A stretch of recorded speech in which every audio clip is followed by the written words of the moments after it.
도대체 삼위일체가 무슨 쓸모가 있는 거냐. 그렇죠. 예. 그러니까 어렵기만 하고 도대체 성부, 성자, 성령이 막 서로에게 막 공속하고 막 이런 이딴 말 왜 쓰는 거냐. 도대체 이렇게 어려운 논리를 짜내가지고 잘 와닿지도 않는 걸 할 필요가 없지 않냐. 네. 그리고 성경에도 삼위일체란 말 안 나오지 않냐. 네. 뭐 이런 식으로 하시는 분도 계시고.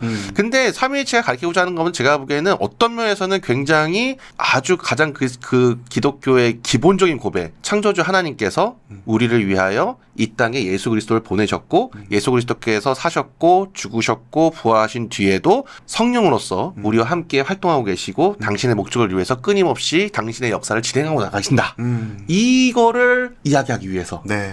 그러니까 어떻게 보면 우리는 단편적으로 예수님이 어떻게 태어나셨고 네. 뭐 동정녀 마리아에게 태어나셨고 뭐 사도신경에서 고백을 하지만은 그것이 우리가 등장하기 전부터 이 우주가 이 세계가 등장하기 전부터 하나님께서 어떠신 상태셨을기에 네. 하나님이 어떤 분이셨기에 이런 세상이 나왔고 이런 세상 가운데서 왜 우리가 어그러졌고 근데 그럼에도 불구하고 왜 예수 그리스도께서 오셔서 우리를 구원하셨고 어떤 면에선 십자가 부활을 통해서 새로운 모습을 보여주시고 성령으로서 이 세계를 또 변혁하고자 하시는가.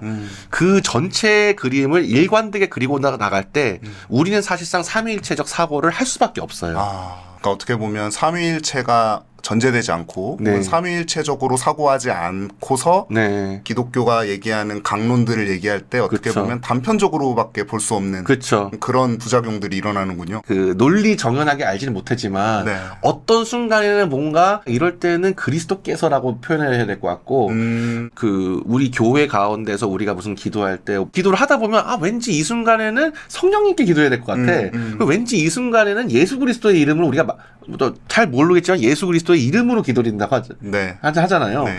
왜 그런 걸까? 그러면 예수 그리스도와 성령과 과연 하나님 아버지는 무슨 관련이 있는 걸까? 네. 이걸 조금 더 진지하게 고민하기 시작한 다음에 그것을 우리 이 시간뿐만 아니고 우리가 어떻게 보면은 태초에 그러니까 태초 이전에 그러니까 뭐냐면 시간 밖에 영원이라는 차원에서 네. 이런 것들이 모두 역사가 이루어진다면 어떤 식으로 이 셋은 어떻게 관계를 맺고 계셨을까?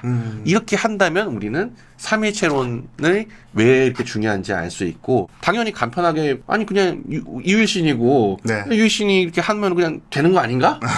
근데 기독교는 예수 그리스도를 통해서 어떻게 보면 우리는 하나님을 믿는 거잖아요. 그렇죠. 그리고 그 예수 그리스도는 우리가 직접 만난 예수 그리스도가 아니라 성령으로서 우리에게 다가온 성령의 역사를 통해서 우리가 만나게 된 예수 그리스도를 통해서 우리는 우리를 낳으신 창조주 하나님을 사유할 수 있게 되는 거잖아요. 그리고 그분을 아버지라 부를 수도 있게 되고 네, 네. 어떻게 보면 예수 그리스도와 함께 그리고 성령을 통해서 할 수 있겠는데 이렇게 이미 하는 순간 지금 벌써 셋이 나왔고 네. 이 셋은 결국에는 무슨 하나고. 관계? 하나다. 그렇게 하면은 삼위일체로는 그 관계가 아무리 난해하고 아무리 까다롭고 도대체 의미가 없어 보일지라도 사실은 우리는 부분적으로 이미 그 셋에 대해서 생각하고 이를 좀 더 진지하게 일관성을 부여하고 네. 우리 신앙 전체의 그림, 여정 우리 그러면 이 셋에 비추어서 우리 신앙 전체의 여정은 무슨 의미일까? 그다음 우리 교회 생활은 무슨 의미일까? 네.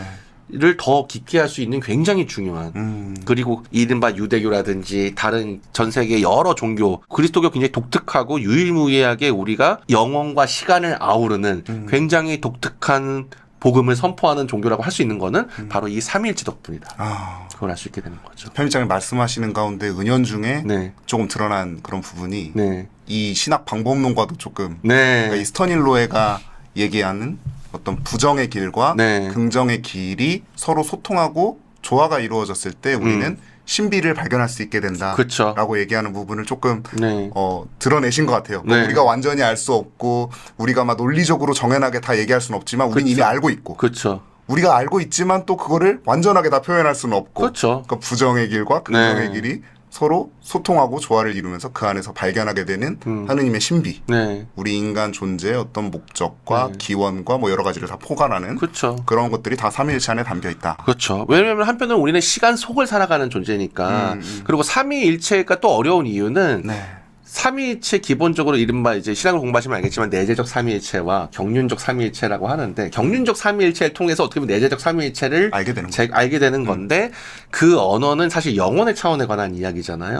근데 인간의 언어는 반드시 시간성을 갖고 있을 수밖에 없어요. 맞아요. 그러니까 성부께서 성자를 낳으신다고 했을 때 우리는 이미 유비적으로 어머니가 아이를 낳는 모습을 보고 순서가 어머니가 있고 그 다음에 애가 이제 거기서 나온다라고 생각하잖아요. 그러니까 네. 성부가 성자보다 먼저 있었겠지. 그렇죠. 이렇게 생각하게 되는 거죠. 그게 먼저 벌써 시간순을 정하게 되는데 영혼이라는 건 시간 밖에 시간을 시작하게 한 어떻게 보면은 그런 시간을 넘어선 건데 우리는 그것을 이미 시간적인 언어로 표현하기 때문에 생각하기 힘든 것도 있어요. 맞아요. 네. 이 책에서도 그렇게 얘기하거든요. 네. 그래서 이 시에서 스토리를 계속 경고하죠. 네. 어떻게 보면 그건 생각하지 말아야 된다. 그러니까 시작이 없는 분을 네. 시작 이후에 있는 우리와 같은 실존으로 놓고 그렇죠. 같은 존재론적 선상에서 사고하면 네. 알 수가 없게 맞습니다. 되는 거죠. 네, 맞습니다. 하지만 그 알 수 없는 분을 우리가 알 수 있게 된 이유는 그 영혼의 차원에서 시간으로 들어오신 그렇죠. 육신을 입으신 그렇죠. 예수 그리스도를 통해서 알 수 있는 거고 그렇죠. 또 이 예수 그리스도를 우리가 알기 위해서는 반드시 성령의 조명이 필요하고 그렇죠. 하느님의 보내심이 필요하고 그렇죠. 여러 가지 그렇죠.